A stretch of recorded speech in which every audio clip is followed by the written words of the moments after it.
Assalamualaikum warahmatullahi wabarakatuh. Welcome friends, are you alright? How is your knowledge about biopsychology? Maybe we do know too much about it yet. In this occasion, we will discuss about neural conduction and synaptic transmission, which will be presented by your group. There are Muhammad Hanidar Mauludiansyah, Adonia Beatrice Agatha, Alma Khadijah Nur Afifi, and I, Alin Nur Hidayah. To make it easier for us to communicate, I will change my language to Indonesian.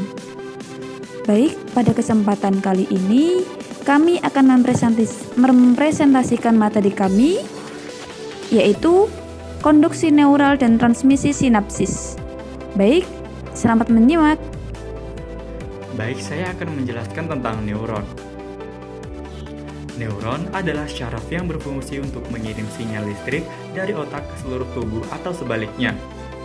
Dendrit akan menerima rangsangan kimiawi yang akan diubah menjadi listrik. Sel body, badan sel, di dalamnya terdapat inti sel yaitu nukleus, dan di dalam inti sel terdapat materi genetik. Badan sel akan meneruskan sinyal listrik yang tadi diterima oleh dendrit ke arah struktur panjang yang disebut sebagai akson. Akson diselimuti oleh sel Schwann yang berfungsi untuk mempercepat pengiriman sinyal listrik. Sinyal ini akan menuju ujung akson yang disebut sebagai akson terminal. Sinyal-sinyal tersebut akan diteruskan ke sel-sel neuron atau ke sel-sel lainnya. Ion protein tidak terdapat di bagian luar membran karena partikelnya terlalu besar untuk dapat melalui membran sel yang sifatnya semi-permeable, sehingga ia akan selalu tetap berada di dalam membran. Bila tidak ada stimulus yang diterima oleh syaraf, membran berada dalam kondisi tenang atau resting neuron. Ion kalium dalam membran sel memiliki konsentrasi yang lebih tinggi, yaitu 30 kali jumlah ion kalium yang berada di luar membran. Konsentrasi ion protein juga lebih tinggi konsentrasinya di dalam membran sel, sedangkan ion klorida dan natrium memiliki konsentrasi yang lebih tinggi di luar membran dibandingkan di dalam membran neuron.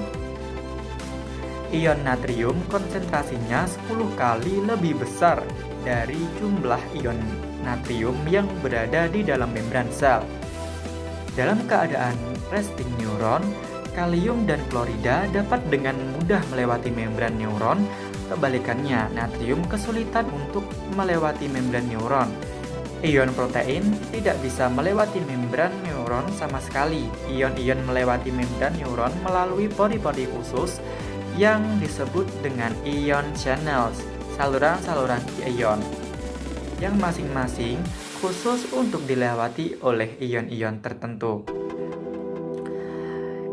Ion kalium lebih banyak di dalam membran, tetapi karena adanya kekuatan difusi mendorong ion-ion ini keluar membran ke bagian yang konsentrasinya lebih rendah, yang disebut sebagai sodium potassium pumps atau pompa sodium potasium.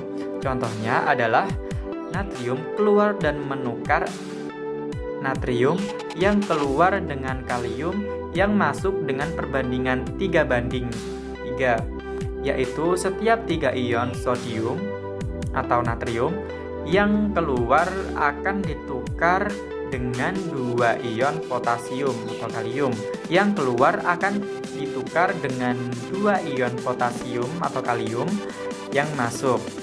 Peristiwa tersebut akan menjaga keseimbangan konsentrasi ion natrium tetap lebih tinggi di bagian luar daripada di bagian dalam, dan konsentrasi ion kalium lebih tinggi di bagian dalam daripada di bagian luar.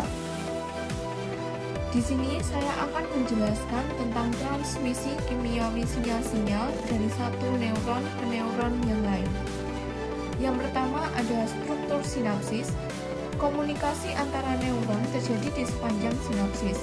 Molekul-molekul neurotransmitter dilepaskan dari terminal photons ke celah-celah sinaptik sehingga akan menginduksi EPPS dan IPPS di neutron lainnya dengan mengikatkan diri pada reseptor dalam membran postsinaptiknya.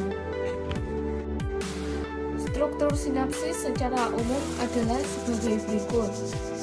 Yang pertama, sitoplasma yang terdiri dari pembuluh sinapsis, mitokondria yang berfungsi sebagai sumber energi, sisternas yang berfungsi sebagai pembungkus neurotransmitter. Selanjutnya, celah-celah sinapsis disebut dengan synaptic cleft. Jaraknya sekitar 2 angstrom, di mana 1 angstrom sama dengan 1/10.000 mm. Selanjutnya, celah ini sebagai tempat cairan ekstrasel neurotransmitter berdifusi. Selanjutnya, ada beberapa bentuk sinapsis, yaitu yang pertama axon-dendritic sinapsis atau sinapsis axon-dendritic, yaitu sinapsis terminal badans akson di dendrit. Yang kedua, dendritic spinous, yaitu tempat berakhirnya sinapsis eksitatorik. Yang ketiga, aksomomatis sinapsis atau sinapsis aksosomatik, yaitu sinapsis terminal photons akson di badan sel. Yang keempat, dendritic sinapsis, yaitu sinapsis yang mampu melakukan transmisi dengan arah manapun. Yang kelima, aksoasonik sinapsis, yaitu memperantarai fasilitasi dan inhibisi presinaptik. Selain itu, mampu sebagai selektif memfasilitasi dan menghambat efek-efek photons di neuron postsinaptik. Yang kedua, mekanisme transmisi sinapsis. Dalam transmisi sinapsis terdapat 2 macam neurotransmitter, yaitu small molecule transmitter dan large molecule neurotransmitter. Small molecule neurotransmitter. Neurotransmitter ini umumnya disintegrasikan dengan sitoplasma terminal photons dan dibungkus dengan synaptic vesicle dan Golgi kompleks. Setelah terisi neurotransmitter, vesicle akan disimpan dalam klaster-klaster di sebelah membran sinaptik.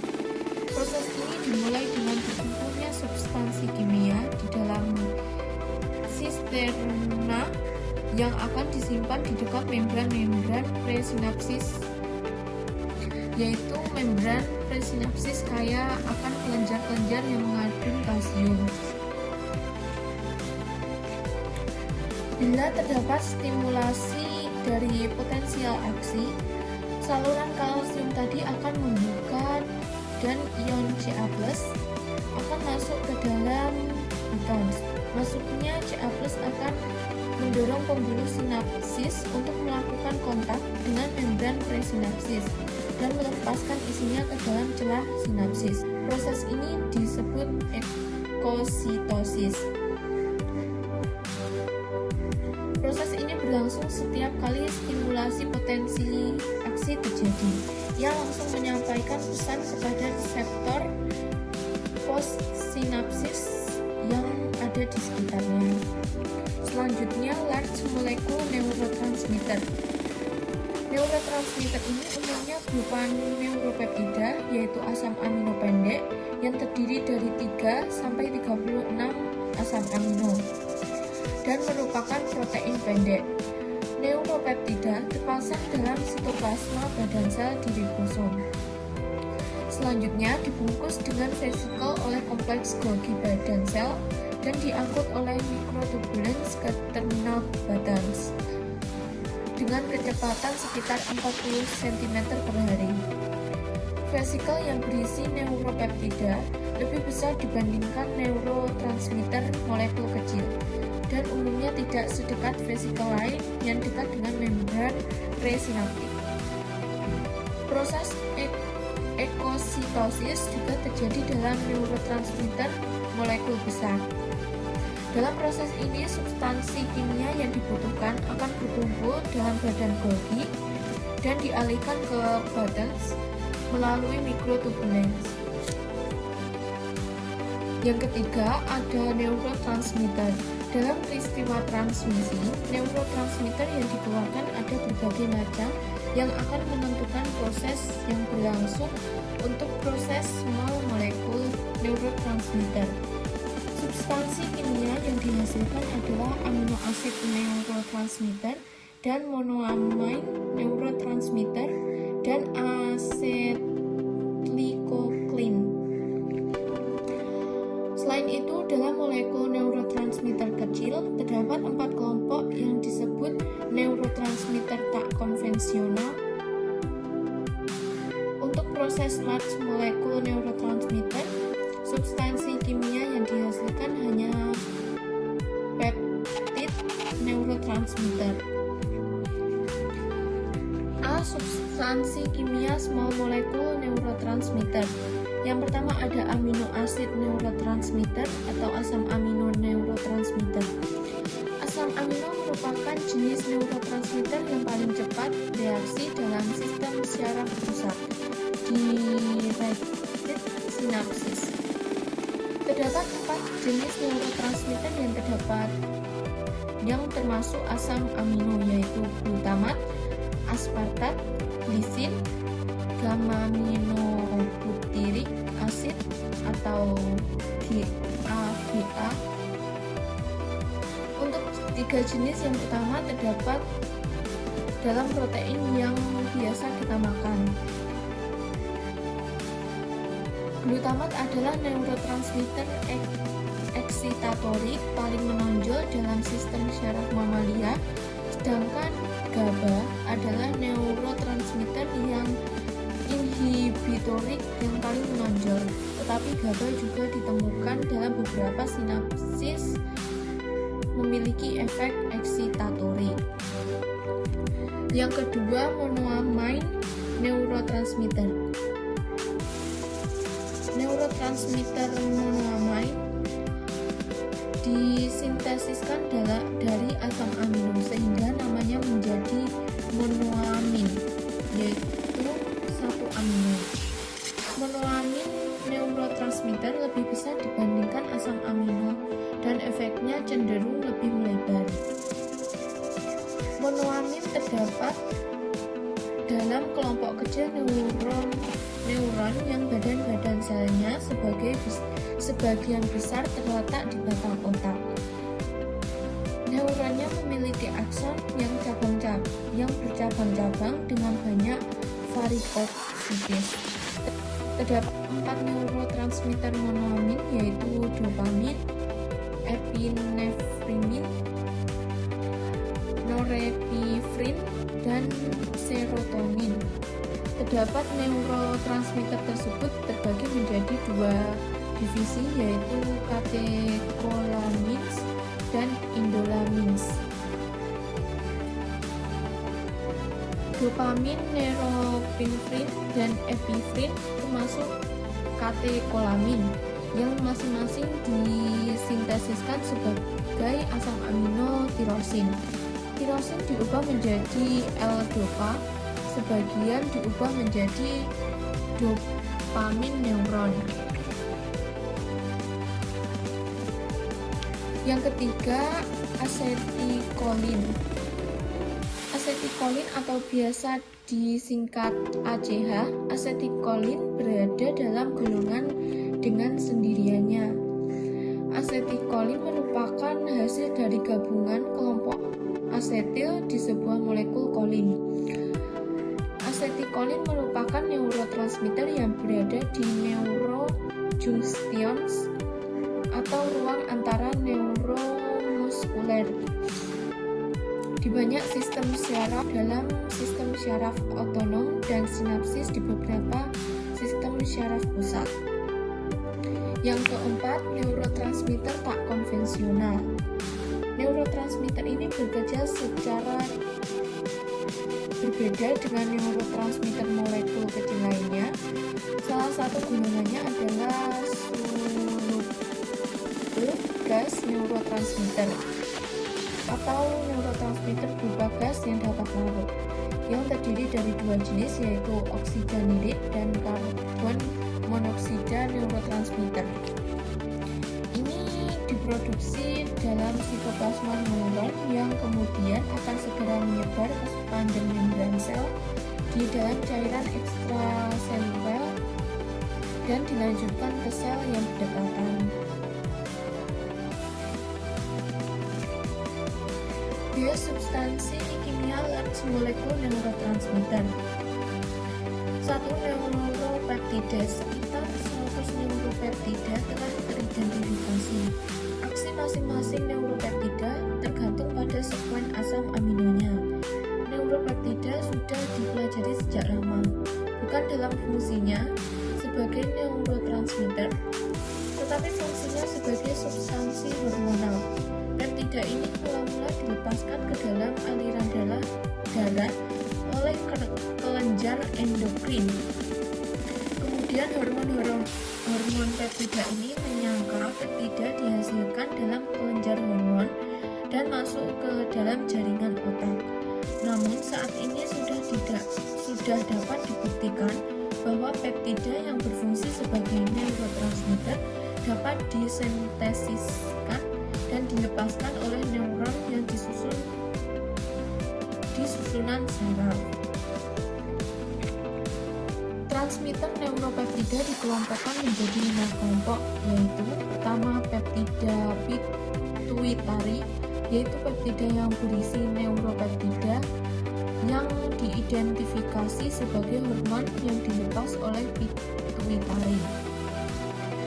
Kedua, peptida hipotalamik, yaitu peptida yang berisi neuropeptida yang diidentifikasi sebagai hormon yang dilepaskan oleh hipotalamus. Yang ketiga, peptida otak usus, yaitu peptida yang berisi neuropeptida yang ditemukan di usus. Keempat, peptida opioid, yaitu neuropeptida yang strukturnya seperti kandungan aktif opium. Kelima, peptida yang bermacam-macam atau miscellaneous peptides, yaitu kategori peptida yang berisi semua transmitter neuropeptida dan tidak dapat dimasukkan ke dalam keempat kategori lainnya.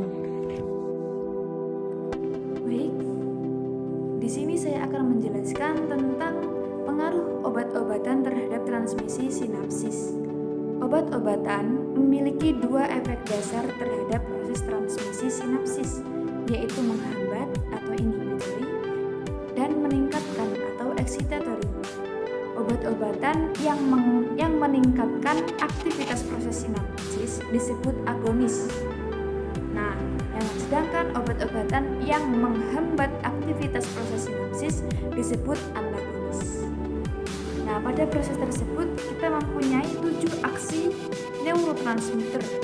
Yang pertama bisa dilihat di skema 7 aksi neurotransmitter. Yang pertama, molekul-molekul neurotransmitter disintetiskan dari prekursor di bawah pengaruh enzim-enzim. Yang kedua, molekul-molekul neurotransmitter disimpan di dalam vesikelnya. Yang ketiga, molekul-molekul neurotransmitter yang bocor dari vesikelnya dihancurkan oleh enzim-enzim. Yang keempat, potensial aksi menyebabkan vesikel untuk melebur membran presinaptik dan melepaskan molekul-molekul neurotransmitternya ke dalam sinapsis. Yang kelima, molekul-molekul neurotransmitter yang dilepaskan melekatkan diri pada autoreseptor dan menghambat pelepasan neurotransmitter selanjutnya. Yang keenam, molekul-molekul neurotransmitter yang dilepaskan meletakkan diri atau melekatkan diri pada reseptor postsinaptik. Yang ketujuh, yaitu molekul-molekul neurotransmitter yang dilepaskan dideaktivasikan oleh reuptake atau degradasi enzim. Baik, untuk yang selanjutnya tadi sudah dibagi efek dari efek dasar dari obat-obatan, yaitu efek obat yang bersifat agonistik dan efek obat yang bersifat antagonistik. Yang pertama, efek obat agonistik. Obat meningkatkan sintesis dari molekul-molekul neurotransmitter, misalnya dengan meningkatkan banyaknya prekursor. Nah, lalu obat juga meningkatkan jumlah molekul neurotransmitter dengan menghancurkan enzim-enzim pendegradasi. Selanjutnya, obat juga meningkatkan pelepasan molekul-molekul neurotransmitter dari terminal buttons. Selanjutnya, obat agonistik juga meningkatkan diri pada autoreseptor dan memblokir efek inhibitoriknya pada pelepasan neurotransmitter. Dan selanjutnya, obat meningkatkan diri pada reseptor postsinaptik dan mengaktifkannya atau meningkatkan efek neurotransmitter terhadapnya. Lalu, obat memblokir deaktivasi molekul-molekul neurotransmitter dengan memblokir degradasi apoptotik. Seperti itu. Lalu, efek obat antagonistik. Kebalikannya, obat antagonistik memblokir sintesis molekul-molekul neurotransmitter, misalnya dengan menghancurkan enzim-enzim penyintesis. Obat menyebabkan molekul neurotransmitter bocor dari vesikel dan dihancurkan oleh enzim-enzim pendegradasi. Obat memblokir pelepasan molekul-molekul neurotransmitter dari terminal buttons. Obat mengaktifkan autoreseptor dan menghambat pelepasan neurotransmitter. Obat merupakan pemblokir reseptor. Obat meningkatkan diri pada reseptor postsinaptik dan memblokir efek-efek neurotransmitter. Sangat berbanding terbalik antara agonistik dan antagonistik. Baik, mungkin teman-teman akan lebih paham dengan contohnya. Simak berikut ya. Yang pertama, ada contoh obat yang memberi efek agonistik, yaitu ada morfin. Morfin mengandung zat yang bisa menimbulkan rasa senang. Dengan mengonsumsi morfin, perasaan manusia berubah menjadi senang. Yang pertamanya sedih menjadi senang. Biasanya digunakan agar seakan-akan kita itu melayang-layang. Seperti itu. Lalu ada benzodiazepin. Benzodiazepin efeknya itu mengandung beberapa zat, yaitu ansiolitik yang bisa mengurangi kecemasan. Kalau cemas, biasanya para pengguna obat-obatan itu meminum benzodiazepin. Lalu ada sedatif yang menimbulkan rasa kantuk. Yang ketiga ada antikonvulsan, anti kejang. Lalu untuk contoh obat yang memberi efek antagonistik, yang pertama ada atropin. Atropin mempunyai atau bisa membuat diri lebih atraktif, menghilangkan ingatan pada diri seseorang kalau kelebihan dosis. Jadi kalau atropin digunakan secara berlebihan itu bisa menghilangkan ingatan. Lalu ada datubakurerin atau bisa kita sebut kurer, yaitu berasal dari ekstrak kayu dinas untuk membunuh lawannya. Kurer ini berguna untuk menghambat gerakan, tapi apabila berlebihan dalam penggunaannya, hal yang akan terjadi yaitu berhentinya organ-organ internal yang dapat menimbulkan kematian. Jadi mungkin bisa dikonsumsi dengan dosis yang kecil. Biasanya kalau dalam operasi bisa digunakan untuk membius pasien. Nah, jadi biasanya kalau untuk membius pasien atau dengan menggunakan kurer, organ-organ internal itu bisa berhenti atau menghambat gerakan secara sementara. Tapi kalau dengan dosis yang tinggi bisa memberhentikannya selamanya atau bisa menyebabkan kematian. Yang selanjutnya ada botox. Nah, mungkin teman-teman sudah populer dengan obat yang satu ini. Biasanya ibu-ibu ya yang mencari botox. Nah, mungkin agar teman-teman lebih tahu, botox itu berasal dari kata botulinum toksin yang aslinya dia itu racun kalau dalam skala besar atau dikonsumsi dengan skala besar. Namun kalau disuntikkan dengan dosis sangat kecil di tempat-tempat tertentu, ia memiliki efek pengobatan mengurangi tremor atau mengurangi gemetar dan sebagai kosmetika untuk mengurangi kerutan kulit. Makanya biasanya botox itu digunakan untuk salon kecantikan. Lalu pada farmakologi perilaku terdapat 3 lini penelitian. Yang pertama, kerutan dan mata panah yang bisa disebabkan oleh atropin dan botox. Yang selanjutnya, rasa senang dan rasa sedih yang bisa ditimbulkan dari opium dan morfin tadi. Yang ketiga, tremor dan ketidakwarasan atau skizofrenia. Pada obat tremor dan ketidakwarasan ini terdapat 3 penemuan obat-obatan anti skizofrenia, yaitu yang pertama ada dopamin, lalu kokain dan amfetamin yang menghasilkan gangguan temporer. Mungkin cukup sekian dari saya dan akan dilanjutkan oleh teman saya. Baik, saya akan melanjutkan materi berikutnya, yaitu yang membahas mengenai sensasi, atensi, dan juga persepsi. Yang pertama yaitu sensasi. Sensasi merupakan sebuah proses di mana manusia menangkap sebuah stimulus dari luar dengan menggunakan kelima inderanya seperti indera pendengar, melihat, mencium, menghadap atau perasa, dan juga indera peraba. Lalu kemudian atensi. Atensi merupakan pemusatan individu terhadap apa yang ada di lingkungannya.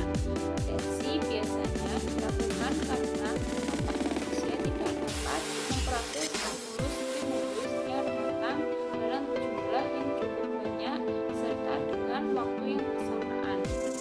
Lalu yang ketiga yaitu persepsi. Persepsi merupakan proses pemberian makna pada sensasi sehingga manusia mendapatkan sebuah pengetahuan baru, dan persepsi mengubah sensasi menjadi sebuah informasi. Persepsi ini bersifat individu karena setiap apa yang dialami atau yang dirasakan setiap orang itu menghasilkan hasil yang berbeda-beda, maka persepsi ini sifatnya. Kemudian ada beberapa faktor yang berperan dalam sebuah persepsi. Yang pertama yaitu adanya objek yang dipersepsi. Lalu kedua, adanya alat indera atau sistem sensori dan sistem saraf pusat. Alat indera merupakan alat untuk menerima sebuah stimulus dari luar. Lalu yang ketiga, atensi atau perhatian selektif. Atensi atau perhatian selektif memiliki 2 ciri-ciri, yaitu yang pertama dapat meningkatkan persepsi kita terhadap stimuli yang menjadi fokusnya. Lalu yang kedua dapat mengurangi persepsi stimuli yang tidak menjadi fokusnya.